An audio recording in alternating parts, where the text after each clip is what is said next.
Untuk kedua kalinya, Adly Fairuz kembali absen dalam agenda mediasi sidang perceraian dengan sang istri Angbin Rishi yang digelar Kamis siang kemarin di Pengadilan Agama Jakarta Selatan.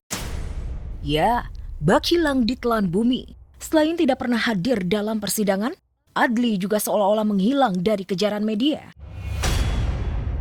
Klien kami Ibu Angbin hari ini tidak berhadir karena ada agenda seperti itu, kesibukan di luar. Pada niatnya itu beliau ingin hadir, tapi karena kan dari pihak tergugat ini belum pasti hadir, makanya Ibu Angbin hari ini tidak berhadir. Memang sudah dipanggil secara sah dan patuh sebanyak 2 kali, maka persidangan tetap dilanjutkan. Kami dari penggugat telah menghadirkan saksi, bukti untuk agenda selanjutnya adalah putusan di tanggal 11 Desember 2025. Skandal perselingkuhan Inara Rusli dengan pengusaha Ihsanul Fahmi kian memanas.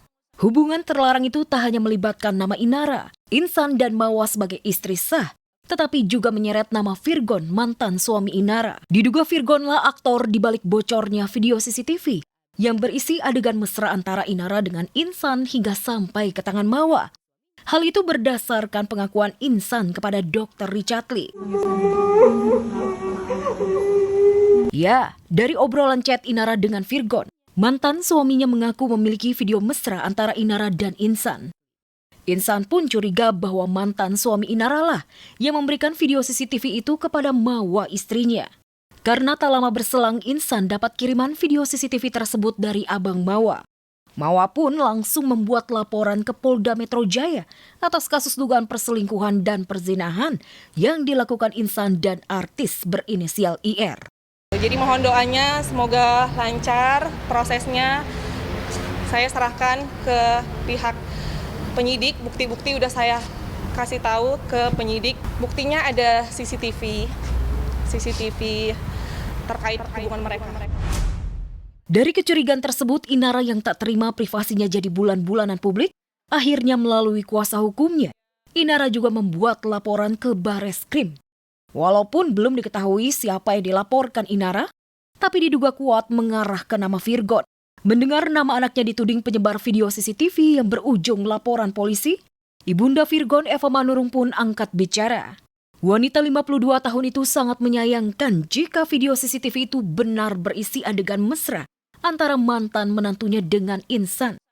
Karena hal itu dilakukan di rumah Virgon.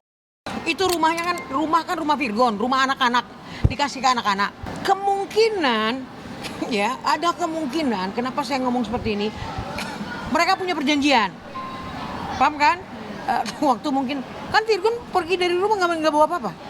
Virgon kan bisa mantau anak-anaknya lagi ngapain di rumah, kan berhak. Iya, kan itu berhak. Apakah mungkin mereka hilaf atau gimana, saya nggak tahu itu ya. Ini asas praduga nggak bersalah ya. Apakah kayak begitu sehingga dia lihat anak gue lagi ngapain, terus dia lihat gituan, kita nggak tahu. Ya sampai ada yang ngomong durasi 2 jam lah, apalah, saya aja bingung durasi 2 jam apaan.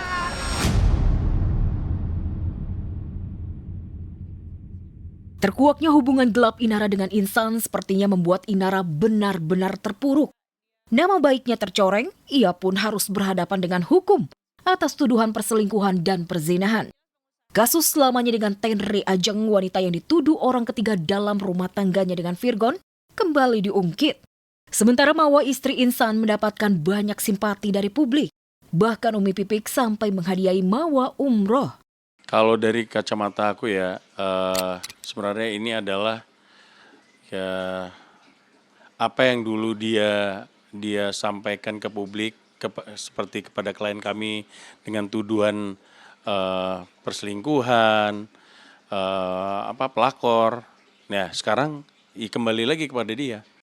Pemirsa, jelang pernikahannya dengan El Rumi yang digadang-gadang akhir tahun ini, Syifa Haju melakukan ibadah umroh ke Tanah Suci Mekah. Netizen pun ramai menyoroti penampilan Syifa yang mengenakan cadar saat umroh. Netizen sempat terpana melihat aura dari paras cantik Syifa. Namun netizen salah fokus melihat jari manis Syifa yang tak mengenakan cincin pertunangan.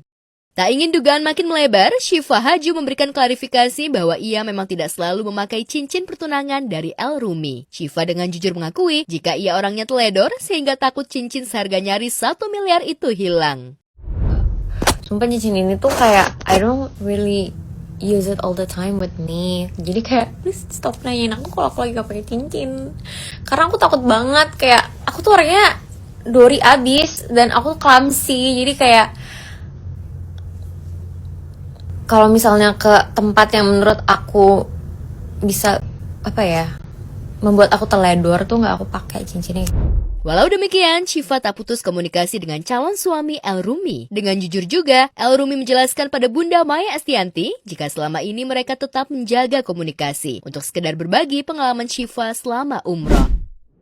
Sidang lanjutan atas gugatan mantan karyawan Ashanti, Ayu Khairun Nurisa dalam kasus perampasan aset pribadi dan akses ilegal kembali digelar. Sayangnya, pihak penggugat justru tidak hadir yang bikin pihak Ashanti sebagai tergugat mempertanyakan keseriusan gugatan Ayu.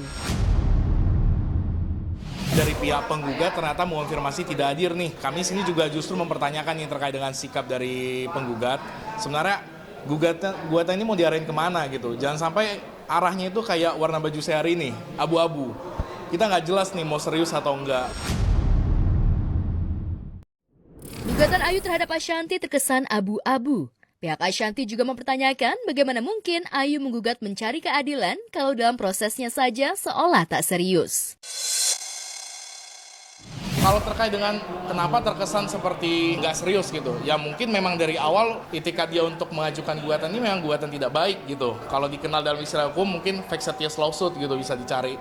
Itu memang gugatan yang ditujukan bukan untuk mencari keadilan, tapi memang untuk merendahkan atau merugikan dari pihak lain. Dia laporannya kan banyak banget, tapi alhamdulillah sih. Ya kalau laporannya benar pasti jalan, kalau laporan cuma sekedar laporan semua warga negara berhak untuk bikin laporan, tapi tinggal kuat apa enggak untuk dijalanin.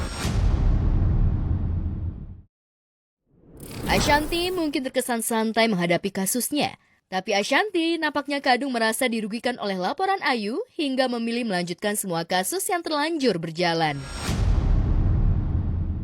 Apakah artinya Ashanti yakin gugatan Ayu tidak kuat dan potensi gugur? Sebenarnya aku sih udah nggak terlalu ngikutin ini ya, karena memang aku serahkan semua kan ke kuasa hukum aja gitu. Tapi balik lagi kan memang paling kuasa hukum report ke aku gitu, katanya ada permintaan ini. Ya kalau aku sih melihatnya sampai sekarang semua itu harusnya mereka lakukan di awal dulu gitu ya. Kalau sekarang udah kayak gini, udah banyak orang yang berjuang untuk bisa sampai begini.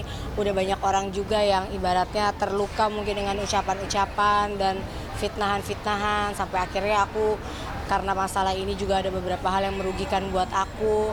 Terus kalau maaf insya Allah aku udah maafin gitu. Tapi proses harus tetap berjalan. Idealnya dari saya sih, saya berharap ketika memang minggu depan tidak datang lagi dari pihak penggugat, itu ya mungkin digunakan aja hak dari majelis hakim di dalam HIR untuk digugurkan gugatan ini. Itu memang harapan kami. Tapi kalau memang minggu depan datang ya silakan, kami juga siap untuk menjalani sidangnya.